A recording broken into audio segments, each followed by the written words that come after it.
Hey friends, it's a glorious day. Welcome to another episode of Prince I Pal Science. Great things going on today. You want to know what? Well, we'll let Principal Science tell you. Episode 2 of Prince I Pal Science. Another scientist, more vocabulary, another Robert Munch story. I tell you what, Prince I Pal really loves that, Robert Munch. Also, have you ever thought about, how does a car engine work? Like I drive my car every day, I get in, push the button, and it starts. I never really understood. So we're going to learn today about how a car engine works. Things that make you go, So enjoy another episode of Prince I Pal Science. Hey friends, Prince I Pal Science here. Working on your mindset today. Believe in yourself. That's it. Believe in yourself. Believe that you can do anything you set your mind to. I believe in you. Your parents believe in you. Your teachers believe in you. You have a whole bunch of people who believe in you. But if you don't believe in yourself, it's going to accomplish nothing. Got to believe in yourself. You can do anything you set your mind to. Work hard, show grit, determination. Maybe not yet, but you will get there. But always believe in yourself. Believe, believe, believe, believe, believe, believe, believe. Scientists say hoodoo. In geology, a hoodoo is a tall, thin rock formation. Hoodoos are usually found in the desert. They form in areas where layers of softer rock, such as sandstone, underlie a thin layer of harder rock. Wind and weather chip away at the soft stone over time, and some of the harder topstone falls away, forming gaps and towers. But in some areas, that thin cap of harder rock remains. This protects the softer stone underneath and keeps a hoodoo standing tall. Our scientist of the day is Frank Drake. He's the founder of the Research for Extraterrestrial Intelligence. He devised the Drake equation to estimate the number of intelligent civilizations in our galaxy, and he's the first person to map the center of the Milky Way galaxy. Our scientist of the day is Frank Drake. On this day in 1961, the first practical seawater conversion plant in the U.S. was opened in Freeport, Texas, by the Office of Saline Water, the U.S. Department of the Interior. The plant was designed to produce about 1 million gallons of water a day at a cost of about $1.25 per 1,000 gallons. That's amazing. So they're taking the salt out of the seawater, making it drinkable, because you can't drink seawater. Wow, that happened on this day in 1961. By Robert Munch, and pictures by Michael Marchenko.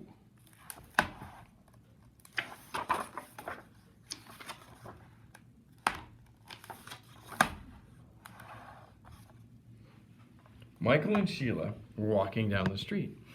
As they passed the fire stations, Sheila said, "Michael, let's go ride a fire truck." "Well," said Michael, "I think maybe I should ask my mother, and I think maybe I should ask my father, and I think we should go in," said Sheila. Then she grabbed Michael's hand and pulled him up to the door. This does not sound good. Sheila knocked on the door. Blam, blam, blam, blam, blam. A large fireman came out and asked, "What can I do for you?" "Well," said Michael, "maybe you could show us a fire truck and the hoses and rubber boots and ladders and all sorts of stuff like that." "Certainly," said the fireman. "And maybe," said Sheila, "you will let us drive a fire truck?" "Certainly not," said the fireman. They went and looked at the ladders and hoses and rubber boots, and then they looked a little at the fire trucks and the big fire trucks and enormous fire trucks, and when they were done, Michael said, "Let's go." "Right," said Sheila, "let's go into the enormous fire truck." Uh-oh. While they were in the truck, the fire alarm rang. Clang, clang, clang, clang, clang, clang. "Oh no," said Michael. "Oh yes," said Sheila. Then she grabbed Michael and pulled him into the back seat. Firemen came running off from all over. They slid down poles and ran downstairs. Then they jumped in the fire truck and drove off. The firemen didn't look in the back seat. Michael and Sheila were in the back seat. Well, that's exciting. They came to an enormous fire. Lots of yucky colored smoke got all over everything. It colored Michael yellow, green, and blue. It colored Sheila purple, green, and yellow. When the fire chief saw them, he said, "What are you doing here?" Sheila said, "We came in the fire truck. We thought maybe it was a bus. We thought maybe it was a taxi. We thought maybe it was an elevator. I think maybe I'd better take you home," said the fire chief. He put Michael and Sheila in his car and drove them away. When Michael got home and he knocked on the door, his mother opened it and said, "Oh, you messy boy! You can't come in and play with Michael. You're too dirty." She slammed the door right in Michael's face. She didn't recognize him. "My own mother," said Michael. "She didn't even know me. He knocked on the door again. His mother opened the door and said, "You dirty boy, you can't come and play with Michael. You're too dirty. You're absolutely filthy. You're a total mess. Oh no. You're my Michael." Michael went inside and lived in the bathtub for 3 days until he got clean. When Sheila got home, she knocked on the door. Her father opened and saw an incredible messy girl. He said, "You can't come in to play with Sheila. You're too dirty." He slammed the door right in her face. "Ow," said Sheila. "My own father didn't even know me." She kicked and pounded on the door as loudly as she could. Her father opened the door and said, "Now stop that racket, you dirty girl. You can't come into the play with Sheila. You're too dirty. You're absolutely filthy. You're a mess. You're a total... Oh no. You're Sheila." "Right," said Sheila. "I went to a fire in the back of a fire truck and I got all smoky. I wasn't even scared." Sheila went inside and lived in the bathtub for 5 days until she got clean. Then Michael took Sheila on a walk past the police station. He told her, "If you ever take me in another fire truck, I'm going to ask the police to put you in jail." "Jail?" yelled Sheila. "Let's go to the jail." "What a great idea." "Oh no," yelled Michael, and Sheila grabbed his hand and pulled him into the police station.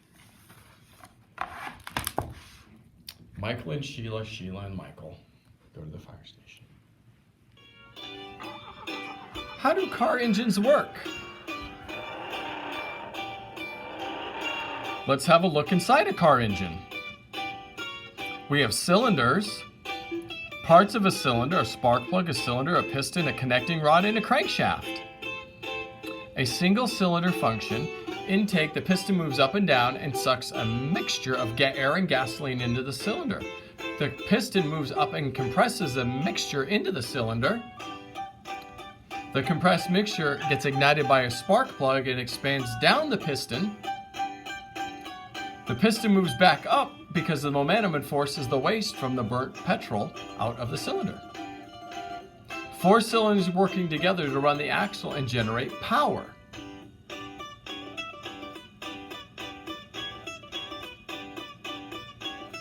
Enough power to move a car.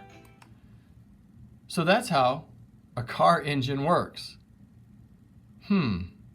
Still not sure I understand, but well, there's a start. I know there's pistons and cylinders and spark plugs and compression. So at least I know something now. All right, friends, hope you enjoyed another episode of Prince I, Pal Science. Have an amazing rest of your day and believe in yourself. Believe.